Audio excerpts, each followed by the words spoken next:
In a world of ignorant privilege, it should really be no surprise that bias and cultural ignorance so thoroughly permeate society that it can even touch cataloging.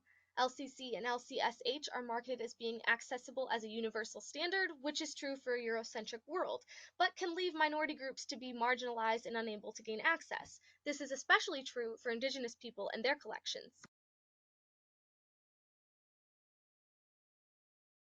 Some of the access issues that arise by using these universal cataloging systems and practices are eloquently defined by Caitlin Sadath in her article Classifying the Margins, when she describes attempting to create a bibliographic record of an indigenous resource, like creating a work of art using a palette of blue paint to describe resources that are inherently yellow.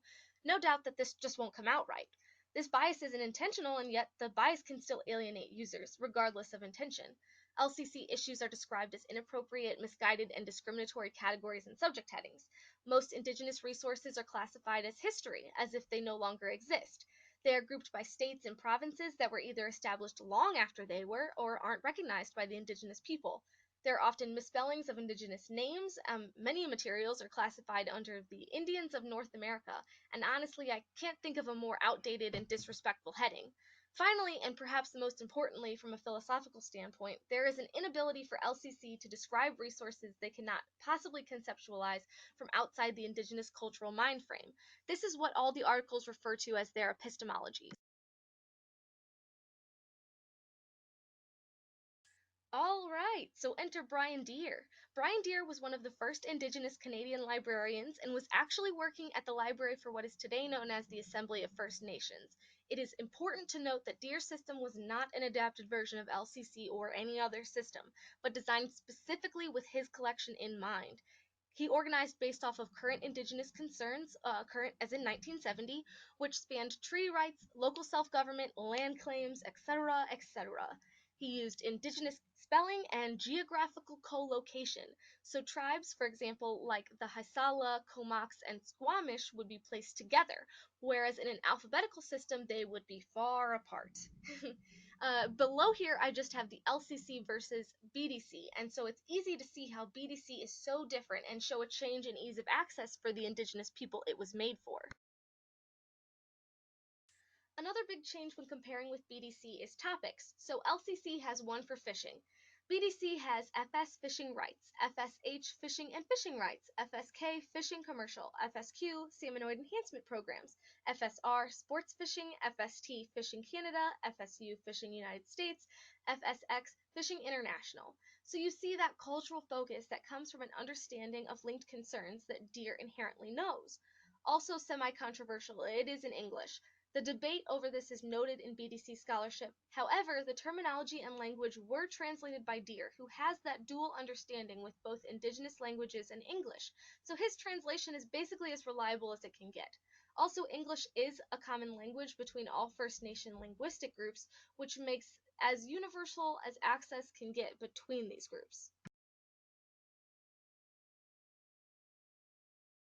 Let's face it, no system can be perfect, but a lot of credibility is given to Brian Deere because he comes from the culture.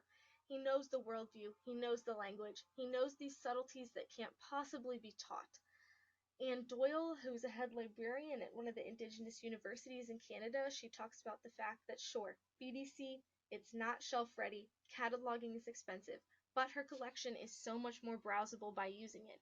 Her patrons have an enhanced sense of self in seeing themselves reflected in how the collection is organized, and it's a better representation of the knowledge at hand. As cataloging and library students, we're taught to think of the user. With all of the RDA rules we learned, the LCC, the subject headings, the authority records, everything, it boils down to the patron and access.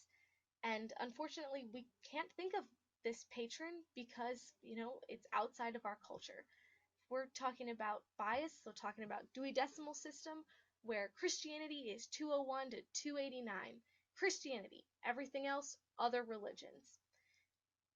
That's how we're treating these indigenous people because in other systems, they are that other. They are forced to fit all of their history and knowledge into this tiny space.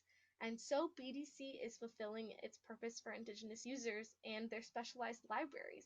It's making something that makes that knowledge accessible and from the right worldview.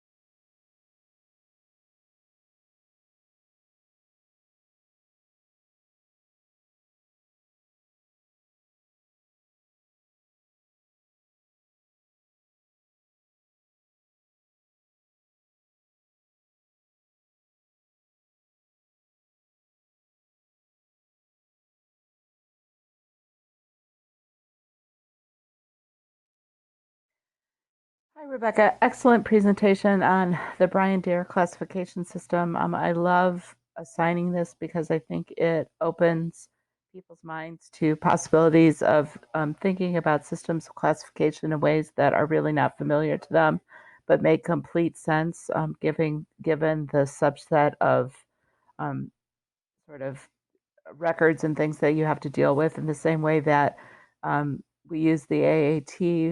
They're an architecture thesaurus for specialized terminology in that area. It makes complete sense to use indigenous terminologies for indigenous materials and for indigenous patrons as well. You've noted a lot of the problems that we have with trying to classify the entire world from a Eurocentric or Western standpoint, that that tends to be seen as the norm, whereas everything else is seen as other. And of course, that's not the reality in the world today. If we were actually going to go on numbers of people, then the norm would be Asia and not the West anyway. Really good job. I really enjoyed your presentation. I thought it was great. So thank you so much.